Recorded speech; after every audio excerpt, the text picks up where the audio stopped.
Hello everyone and welcome back to Magnet Brains. मैं हूं सलोनी राजपूत, आपकी मैथ्स एक्सपर्ट, और आज हम पढ़ने वाले हैं नया टॉपिक जिसका नाम है एंगल्स। यस, क्या होते हैं ये एंगल्स, कैसे होते हैं ये फॉर्म, और कैसे करते हैं हम एंगल्स को नेम, ये सारी बातें हम आज के लेक्चर में पढ़ने वाले हैं। एंड यस, मैं बता दूंगी प्रीवियस वीडियो में हम क्या पढ़ रहे थे। प्रीवियस लेक्चर में मैं आपको करवा रही थी एनसीईआरटी की एक्सरसाइज 4.2। पूरी एक्सरसाइज एक ही लेक्चर में हमने खत्म कर ली थी, बहुत ही सिंपल एक्सरसाइज थी। सो अगर आपने वो लेक्चर मिस किया है तो घबराने की कोई भी बात नहीं है। डिस्क्रिप्शन में प्रीवियस वीडियो की लिंक पर आप जाएंगे, वहां से आपको पिछला वीडियो मिल जाएगा। सो चलिए शुरू करते हैं आज का लेक्चर जिसका नाम क्या है, एंगल्स। ये हम पढ़ रहे हैं क्लास 6 मैथ्स के चैप्टर बेसिक ज्योमेट्रिकल आइडियाज में, और हम ये पढ़ रहे हैं आपके एनसीईआरटी बुक से। सो देखिए एंगल्स में क्या लिखा है आपके बुक में। Angles are made when corners are formed. बहुत ही स्ट्रॉन्ग स्टेटमेंट दिया है। पहला ही स्टेटमेंट क्या है, angles are made when corners are formed. जहां भी कॉर्नर बनेंगी वहां एंगल बनेगा। अब कॉर्नर क्या होती है, कोई बॉक्स लो, बॉक्स में कॉर्नर्स होती हैं, है ना। तो ऐसे टाइप की जो कॉर्नर्स हैं वहां पे क्या होता है, ये बोल रहे हैं जहां भी कॉर्नर है कहीं भी, किसी भी फिगर में, किसी भी डायग्राम में, किसी भी रियल लाइफ ऑब्जेक्ट में, अगर उसमें कॉर्नर आ रहा है तो वहां पे क्या बनेगा, एंगल। इनफैक्ट हमारा जो ये रूम है, हमारे घर का रूम क्या होता है, कॉर्नर्स होती हैं कि नहीं चारों तरफ रूम में, तो वो कॉर्नर पे क्या बन रहा होगा, एंगल बन रहा होगा। अब ये कैसे पॉसिबल है, कैसा दिखता है एंगल, वो जानते हैं। तो आगे लिखा है, here is a picture of box picture where the top of a box is like a hinge lid. यहाँ पे आपकी बुक में एक पिक्चर शो की गई है। क्या है वो पिक्चर, देखिए कुछ इस टाइप से क्या बनाया गया है, एक बॉक्स बनाया गया है। ऐसा एक बॉक्स है, और यहाँ इस तरीके से ये जो है इसका ये क्या हो जाएगा, समझो ढक्कन है, और ये जो है नीचे का हमारा बॉक्स है। तो ये जो ढक्कन है उसका, तो यहाँ देखिए क्या बताया है इन लोगों ने कि edges AD of the box and AP of the door can be imagined as two rays AD and AP। अब AD AP कहाँ है, तो ये A है, B है, C है, D है, आगे क्या है ये, यहाँ P Q R और S। अब आपको पता होगा नीचे डब्बा के भी चारों कॉर्नर होंगे और उसके ढक्कन के भी चारों कॉर्नर होंगे, इसीलिए ये सिंगल पॉइंट को दो दो नाम दिए गए हैं, क्योंकि ये S डब्बे वाले उसका ढक्कन का कॉर्नर है और A क्या है, डब्बे का कॉर्नर है। क्लियर हुआ। तो यहाँ बोला है कि जो एज है AD और AP, AD और AP कहाँ है, देखिए AD ये है और AP कहाँ है, AP भी यहीं पर है, एक के ऊपर एक, है ना। तो यहाँ पे हमें देखना है हमारा AD और AP, ये कुछ इस तरीके से है AP वाला डब्बा, यहाँ से यहाँ। तो ये क्या बोल रहे हैं कि जो एज है आपकी AD और AP, ये क्या है, दो रेस की तरह एक्ट कर रही हैं। फिर से मैं एक और प्रॉपरली आपको दिखाऊं, तो ये जैसे कि एक बॉक्स और उसके ऊपर ये कुछ एक ढक्कन जैसा है, ठीक है, ऐसा इमेजिन करिए। तो यहाँ पे ये देखिए, ये point A B C D और फिर P कहाँ से शुरू हुआ है, यहाँ से P Q R और ये S। तो ये बोल रहे हैं कि जो AD है और AP है, AD कहाँ पर है, AD ये लाइन है, AP कहाँ है, AP ये लाइन है। तो वो बोल रहे हैं AD और AP एक तरीके से रेज हैं, दोनों का एक कॉमन पॉइंट है और ये आगे की तरफ जा रही हैं, और ये जो दो रेज हैं ये क्या है, कुछ कॉर्नर बना रही हैं, बीच में कुछ एंगल बना रही हैं, मैं बोल सकती हूँ। These two rays have a common initial point A, the two rays here together are set to form an angle. यानी कि ये कैसे दिख रही हैं, ये AP आपका ऐसे जा रहा है, AD आपका ऐसे जा रहा है, दो रेस की तरह एक्ट कर रही हो, बीच में ये जो अंतर है, ये जो गैप है, यही क्या कहलाता है, एंगल कहलाता है। हम कहेंगे इस केस में कि जो AP और AD रेज हैं ये क्या बना रही हैं, एंगल बना रही हैं। और कहानी आगे सुनो, बिल्कुल थोड़ा सा सब्र रख के सुनो, इजीली समझ में आ जाएगा। देखो, an angle is made up of two rays starting from a common initial point. Angle काय से बनता है? दो रेज की हेल्प से बनता है, और दोनों रेज कहां से शुरू होना चाहिए? कॉमन इनिशियल पॉइंट से शुरू होना चाहिए। तो एंगल बनाने के लिए हमें दो रेज चाहिए, और दोनों रेज कहां से शुरू हो? एक कॉमन पॉइंट से शुरू हो। अगर मैं ये कॉमन पॉइंट ले लिया तो यहां से एक ये रे है ए बी और एक ये रे है ए सी।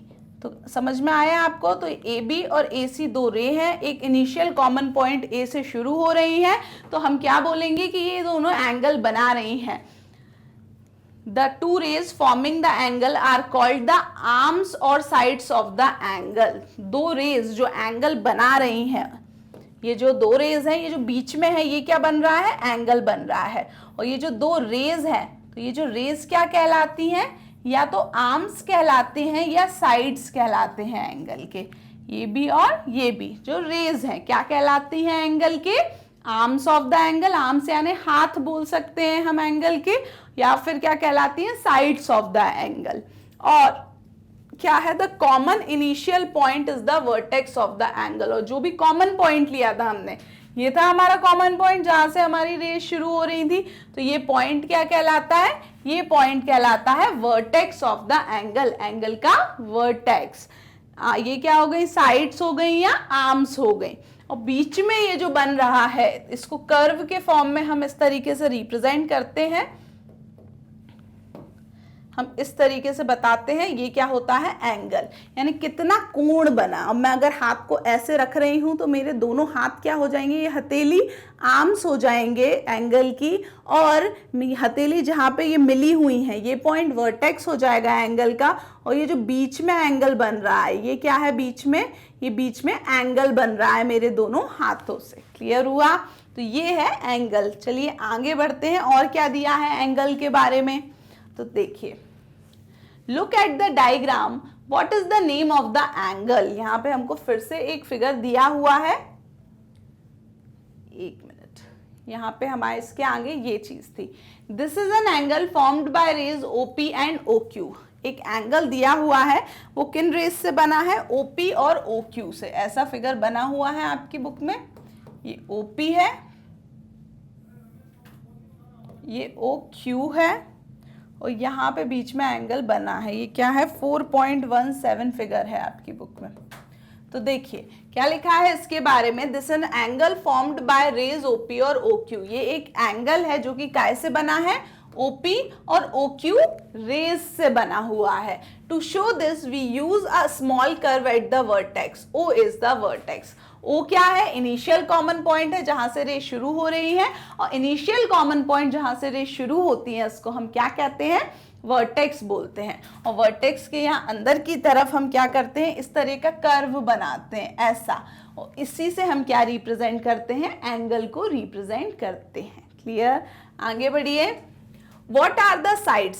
Are they not OP OQ? पूछ रहे हैं कि अब इस एंगल की, ये जो एंगल बना है इसकी साइड्स क्या हैं? क्या वो OP और OQ नहीं है? तो बिल्कुल है। जिन रेस से एंगल बनता है वही रेस क्या कहलाती हैं? आर्म्स ऑफ द एंगल कहलाती हैं या फिर साइड्स ऑफ द एंगल कहलाती हैं। दोनों में से हम कुछ भी इनको बोल सकते हैं। तो ये क्या है?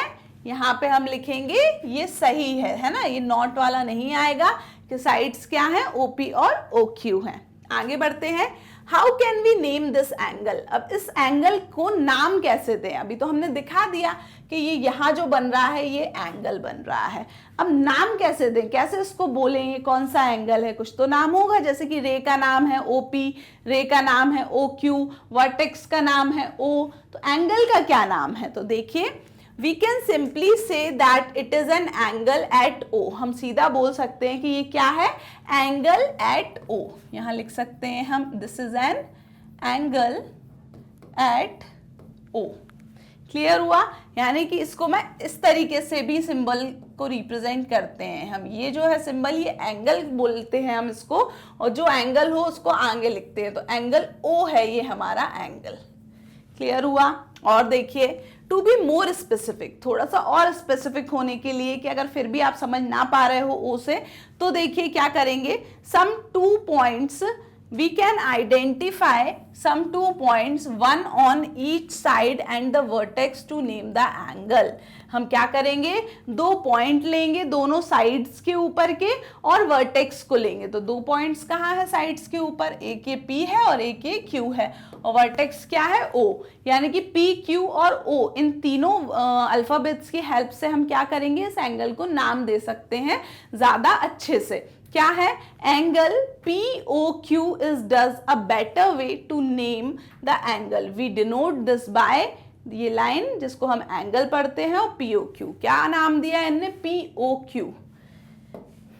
हम शुरू करते हैं यहां से P, और जहां एंगल बन रहा है वो चीज बीच में लिखेंगे O, और फिर आखिर में। तो इसको आप एंगल POQ भी बोल सकते हो, इनफैक्ट इसको आप एंगल QOP भी बोल सकते हो। यानी कि बीच में क्या आना चाहिए, बीच में वही अल्फाबेट आना चाहिए वर्टेक्स वाला, यानी कि जहां पे एंगल बन रहा है। कहाँ बन रहा है एंगल, देखिए P पे बन रहा है क्या, नहीं। Q पे बन रहा है, नहीं। कहाँ बन रहा है, O वाले पे। तो बीच में वो वाला आएगा अल्फाबेट जहां एंगल फॉर्म हो रहा है, वो वर्टेक्स। और आगे पीछे क्या आएंगे, जो उसके आर्म्स है एंगल के, या मैं बोलूँ साइड्स है एंगल की, उस पे अल्फाबेट्स जो है वो आएंगे।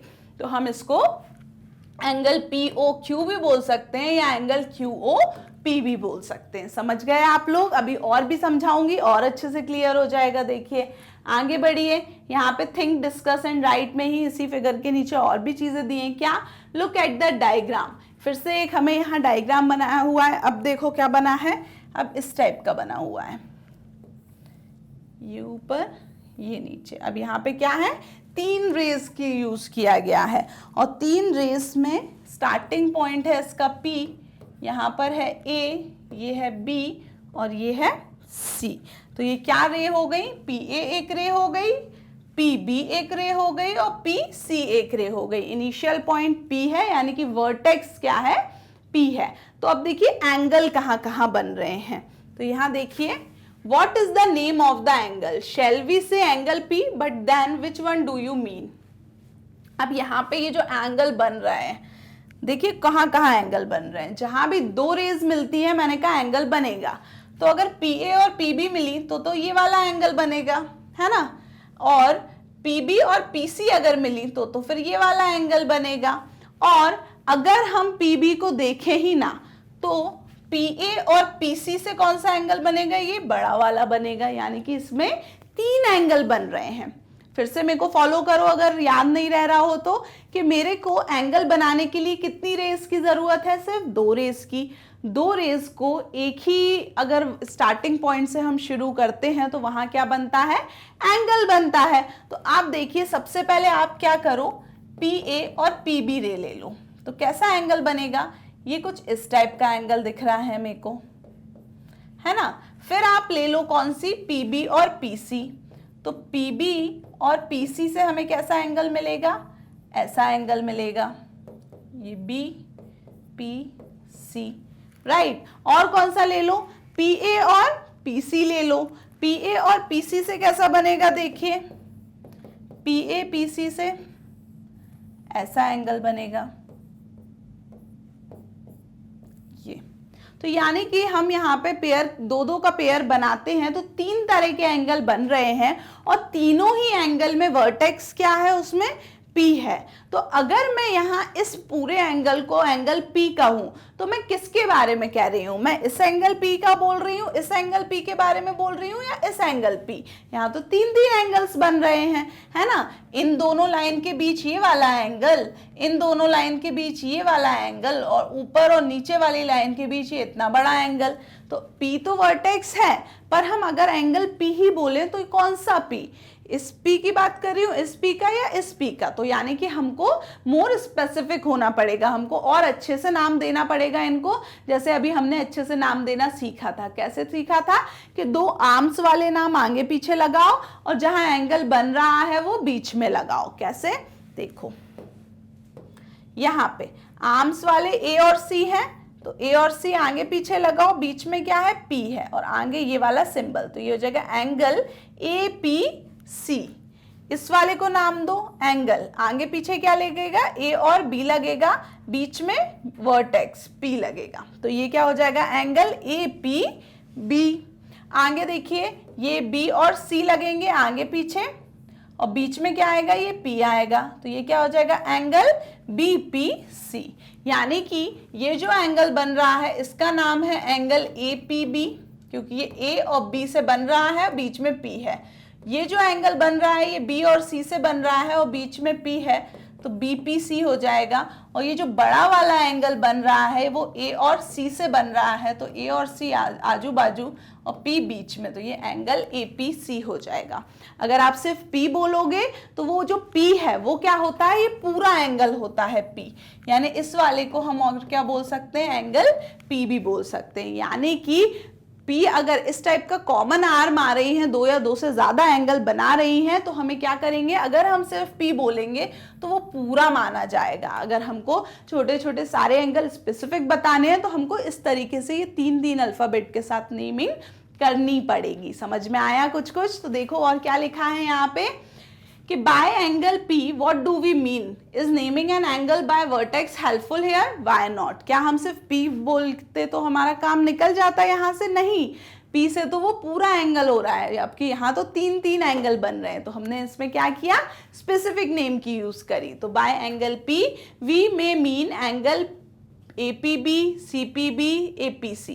वही ये जो हमने तीन बनाए हैं एंगल, हम एंगल P किसको बोले, इसको बोले, इसको बोले या उसको बोले, इसीलिए हम P ना बोल के इनको अलग अलग नाम देते हैं। अब यहाँ पे देखिए एक बहुत ही इंपॉर्टेंट पॉइंट है, ये नोट भी कर लेना आप जो लिखा हुआ है। क्या लिखा है यहाँ पे देखिए, note that in specifying the angle, angle को जब हमको स्पेसिफाई करना पड़ता है यानी कि अलग से नाम देना पड़ता है, the vertex is always written as the middle letter. जो वर्टेक्स है वो कहाँ लिखाती है, बीच में, जैसे कि मैंने बताया कि आर्म्स वाले आजू बाजू लिखाएंगे और जो वर्टेक्स है जहां एंगल बन रहा है वो बीच में लिखाएगा, तभी ये नेमिंग क्या है, सही मानी जाएगी। क्लियर हुआ? तो यहाँ देखिए हमने ये भी कर लिया। आगे बढ़ते हैं, कुछ और भी दिया है एंगल में। देखिए क्या दिया हुआ है, एक्टिविटी दी हुई है। क्या है, टेक एनी एंगल से एंगल ए बी सी, इन्होंने कहा कोई भी एक एंगल लो, क्या है, ए बी सी। तो बुक में आपके यहाँ इस तरीके से लिया है ए बी सी, ठीक। तो shade the portion of the paper bordering B A and where B C lies. अब बी ए बॉर्डर लेके हमको शेडिंग करनी है इस पे, तो कैसे शेडिंग करेंगे, देखिए यहां से बी यहां से शुरू हो रहा है तो शेडिंग हम ऊपर की तरफ करें, और जहां पे बी सी लाई कर रहा है यानी कि बी ए से ऐसे शेड करना शुरू करो कि शेडिंग के अंदर बी सी भी आ जाए। तो हमने यहाँ पे ये शेडिंग शुरू करी, ठीक। आगे बढ़ते हैं, नेक्स्ट क्या लिखा है इसमें, now shade in a different colour the portion of the paper bordering BC and where BA lies.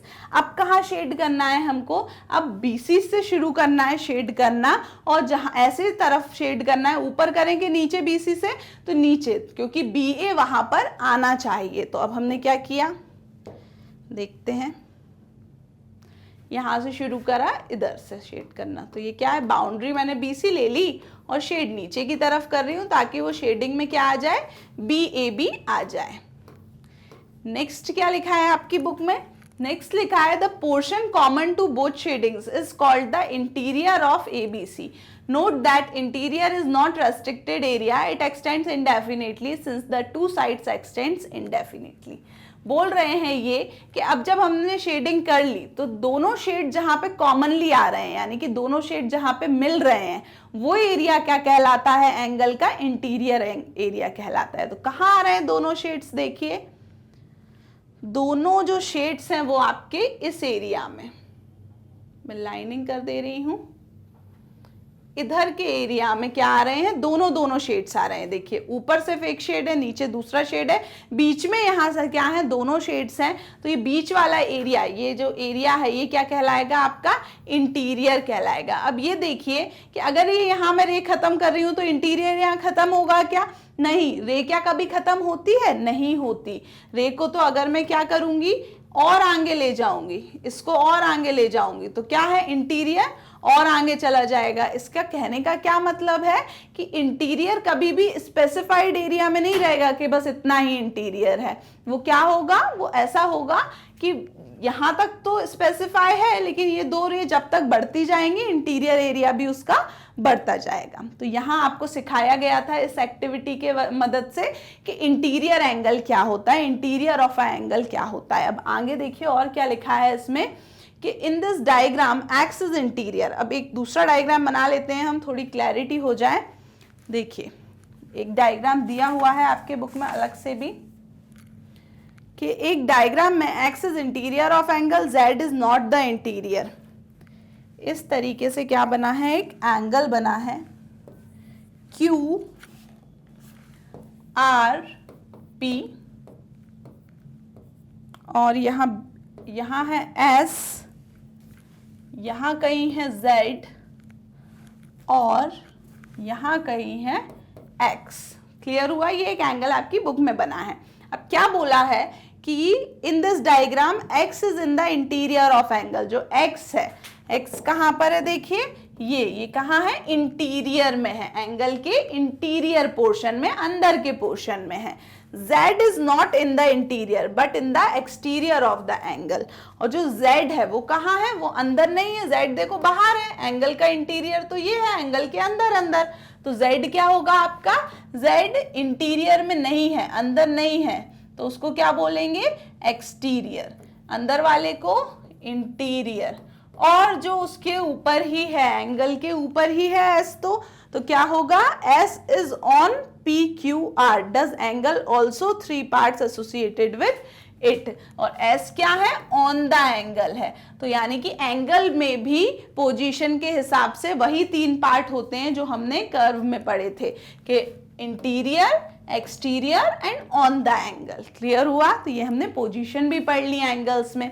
आगे देखते हैं क्या दिया हुआ है बुक में, और कुछ है क्या, नहीं। अब एनसीईआरटी की एक्सरसाइज 4.3 शुरू हो रही है, तो वो मैं नेक्स्ट लेक्चर में शुरू करवाऊंगी आपसे। उसके पहले आपको क्या करना है, ये जो एंगल्स के बारे में अभी तक मैंने पूरी जो कहानी बताई है, एक बार बुक से खुद से रीड करना, समझना, कहीं डाउट हो तो फिर से वीडियो देखना, सारे डाउट्स क्लियर हो जाएंगे। फिर भी अगर कोई डाउट हो तो कमेंट सेक्शन में मेंशन कर देना आप, हम आपके सारे डाउट्स क्लियर करेंगे। एंड आप विजिट कर सकते हैं हमारी ऑफिशियल वेबसाइट जो कि है magnetbrains.com। वहां आपको कंप्लीट कोर्स के वीडियो लेक्चर्स के साथ साथ नोट्स भी अवेलेबल हैं सिस्टमैटिक मैनर में। एंड डेली अपडेट्स के लिए आपको विजिट करते रहना है मैग्नेट ब्रेन्स यूट्यूब चैनल का community section. Thank you so much and bye bye.